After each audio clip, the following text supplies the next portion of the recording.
जिस विषय पर बोलने जा रहा हूँ उस पर ध्यान दीजिएगा, ठीक है। ये कौवा का, पक्षी का, काई काई पर ध्यान नहीं दीजिएगा।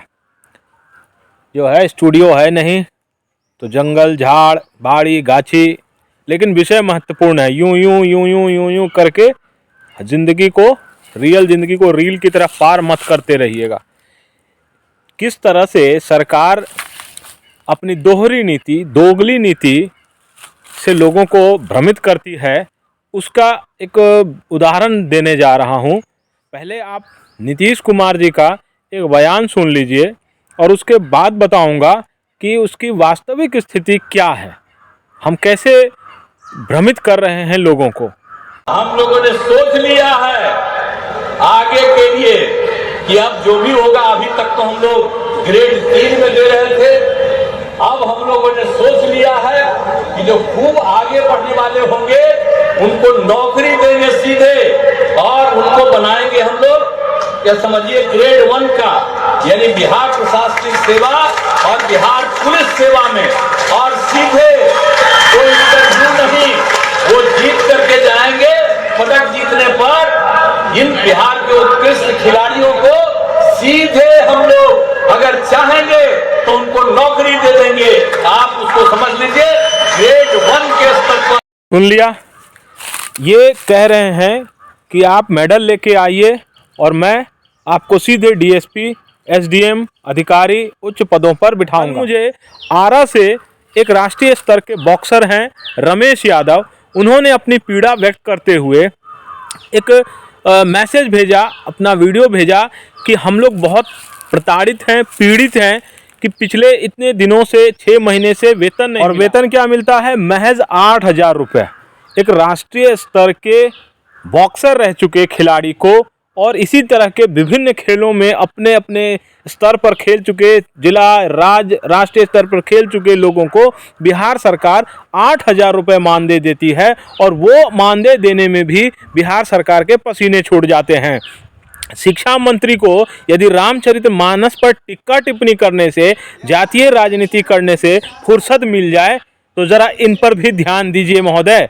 ऐसी स्थिति में आप चाहते हैं कि बिहार के लड़के जो है मेडल लेके आए और आप उनको जो है डायरेक्ट जो है बना दीजिएगा खिलाड़ी, क्या कहते हैं, अधिकारी है। मजाक कर रहे हैं महाराज, मजाक कर रहे हैं। आप जो है खिलाड़ी, और सुनिए, अभी खत्म नहीं हुआ है, ये नहीं टाटा बाबा फिनिश वाला खत्म नहीं हुआ है। मज़े की बात ये है कि बिहार सरकार के लिस्ट में, जैसा कि जो रमेश यादव ने जी ने मुझे बताया कि बिहार सरकार के लिस्ट में 27 खेलों के लिए जो व्यवस्था की गई है कि उनको सहायता दी जाएगी, फंड दिया जाएगा इक्विपमेंट खरीदने के लिए। कितना? 10,000। और उस 10,000 रुपये के सामान के लिए अभी वो कागज़ पर है, अभी मिला नहीं है, और उस 10,000 रुपये के लिए जो सूची है जिन खेलों की, उसमें बॉक्सिंग शामिल नहीं है।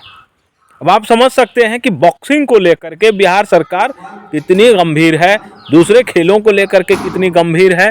केवल भाषणबाजी अगर करना हो, अपने स्तर से कोई व्यक्ति, कोई बच्चा खेल में आगे निकल जाए, वो अच्छी बात है, लेकिन सरकार के स्तर पर क्या गंभीरता है, इससे आप अंदाज़ा लगाइए।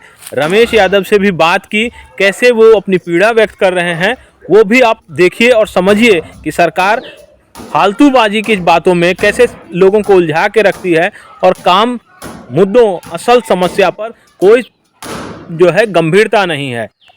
बढ़िया सर, बढ़िया है। मेरी आवाज़ आ रही है पूरी तरह से? जी सर, आ रही है। अच्छा, आप बॉक्सर हैं राष्ट्रीय स्तर के, अभी कहाँ पोस्टेड हैं ये बताइए तो जरा। ये मैं आरा जिले के बड़ारा ब्लॉक, और स्कूल का नाम है लेखी टोला। अच्छा, कितने समय से हैं वहाँ पे पोस्टेड? करीब सर 6 महीने हो गए। 6 महीने, मतलब कि जब से आप वहाँ ज्वाइन किए तब से आपको सैलरी नहीं मिली है? नहीं मिली सर। आप वहाँ पे फिजिकल टीचर हैं, एज ए इंस्ट्रक्टर, अनुदेशक जो हुए। जी जी सर। और आप ही की तरह जो है पूरे बिहार में लगभग कितने ट्रेनर होंगे? करीब सर 25-26 हैं।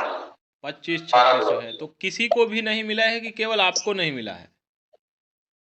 अभी सर किसी को नहीं मिला है। किसी को, मतलब कि पिछले 6 महीने से जो बिहार के विभिन्न सरकारी स्कूलों में फिजिकल ट्रेनर, फिजिकल टीचर, अनुदेशक के पद पे कार्यरत हैं और अलग अलग खेलों को का प्रशिक्षण दे रहे हैं, उनको किसी को नहीं मिला है। जी, हमको तो सर 6 महीना हुआ, कुछ लोगों को 8 महीना भी हो गया है। अच्छा, मतलब आपको 6 महीना है और कई लोग जो है 8-10 महीने से भी उनको पैसा नहीं मिला है, वेतन नहीं मिला है। और वेतन के नाम पे मिलता क्या है? मात्र 8,000 रुपया।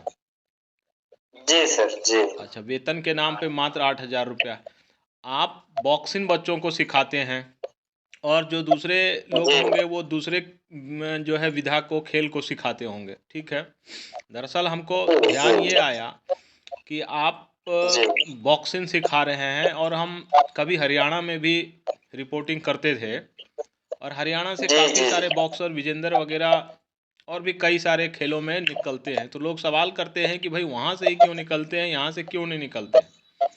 और जी जी पिछले दिनों मुख्यमंत्री साहब ने एक अनाउंसमेंट किया था कि भाई आप मेडल लेके आइए और डायरेक्ट डीएसपी और एसडीएम हम पोस्टेड करेंगे। तो मेरे दिमाग में ये बात आई कि जिस राज्य के स्कूलों में राष्ट्रीय स्तर के बॉक्सर मात्र 8,000 रुपये में काम कर रहे हैं और उसके बावजूद वो 8,000 रुपये देने में भी बिहार सरकार को पसीना छूट जी रहा है, तो वैसे में खिलाड़ी जी कहाँ से निकलेंगे, कहाँ से निकलेंगे सर? है। और जैसा कि आप जी बता रहे थे पिछले मतलब कि खेल के नाम पे, इक्विपमेंट के नाम पे जो है क्या मिला है आप लोगों को सरकारी स्कूलों में, ये जरा बताइए तो। अभी सर कुछ नहीं मिला है, कुछ नहीं।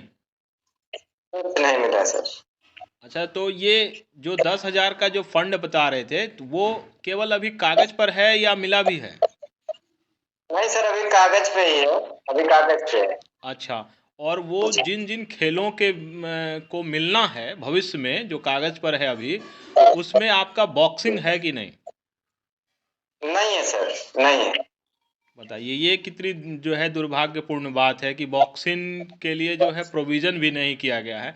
तो आप लोग जो अलग अलग खेल जो सिखाते हैं, तो उसमें आप जी बॉक्सिंग ही सिखाते हैं, तो इसकी जो है वहाँ कोई अनुमति है या जिसको जो जिस खेल के आधार पे लिया गया है वो सिखाना है? जैसे सर हम लोग शारीरिक शिक्षक हैं हाँ। और शारीरिक शिक्षा में हमको बच्चों को पीटी भी कराना है, शारीरिक शिक्षा के बारे में पढ़ाना भी है। उसके साथ साथ हमारा जो स्पेशल गेम है जो हमको आता है अच्छा स्पेशली, अच्छा। वो हमको बच्चों को सिखाना है। तो हमारा स्पेशली गेम बॉक्सिंग है, हाँ तो हम बच्चों को बॉक्सर ही बनाएंगे। जो हमने स्पेशलाइज है जो हमारा, वही हम करेंगे ना। हाँ, बिल्कुल जी सही बात है।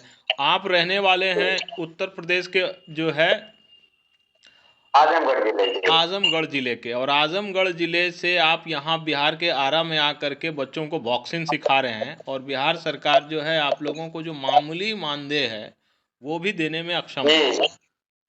जी जी चलिए, ये आपको बड़ी दुर्भाग्यपूर्ण स्थिति है कि एक राष्ट्रीय स्तर के खिलाड़ी, आप 2012 और 2014 में राष्ट्रीय स्तर पे बॉक्सिंग खेल चुके हैं ना, जी और जी आप ये क्वार्टर फाइनलिस्ट है सर, हाँ। नेशनल लेवल पर क्वार्टर फाइनलिस्ट है, मेडल वाली बात उठा रहे हैं। शायद दुर्भाग्य हमारा भी है कि हम नहीं, देखिए, जी हार जीत अलग बात है, लेकिन क्या है कि आप उस स्तर तक जाके खेल चुके हैं और उसके बाद बच्चों को अब चाहते हैं कि बिहार में जहाँ पे खेल को इतना प्रोत्साहन नहीं मिला है कभी, तो वहाँ के बच्चों को बॉक्सिंग जैसी प्रतिस्पर्धा में आगे बढ़ाएं, और उसके बावजूद सरकार उस पर गंभीर नहीं है। उसके लिए कोई मायने नहीं रखता है कि एक राष्ट्रीय स्तर का बॉक्सर जो है वो बच्चों को बॉक्सिंग जी सिखा रहा है और हम उसको एक मामूली मानदेय, सुविधा तो देने, बहुत सारी सुविधा देनी चाहिए, लेकिन एक मामूली मानदेय जिससे वो अपना जीवन भी किसी तरह से यापन कर सके, वो भी नहीं करना दिया जा रहा है। तो ये दुर्भाग्यपूर्ण स्थिति है। चलिए, हम आपकी बात को जो है ना जितने ज़्यादा से ज़्यादा जी दूरी तक पहुंचा सकेंगे वो ज़रूर पहुंचाएंगे। ठीक है रमेश जी? जी जी जी बहुत बहुत आभार सर, बहुत बहुत धन्यवाद आपका। ठीक। रमेश जी की भी बात सुन ली। आप देख रहे होंगे वीडियो में वो बच्चों को किस तरह से पंचिंग जो है, ग्लव्स है और इन चीज़ों से वो सिखा रहे हैं। ये सारा इक्विपमेंट, सारा सामान वे अपनी ओर से खरीद करके बच्चों को सिखा रहे हैं, ताकि बिहार से बच्चे बॉक्सिंग के क्षेत्र में बढ़िया प्रदर्शन कर सके, मेडल ला सके। लेकिन शर्म करिए सरकार, आप अपनी तरफ से कम मानदेय तो समय से दे दीजिए।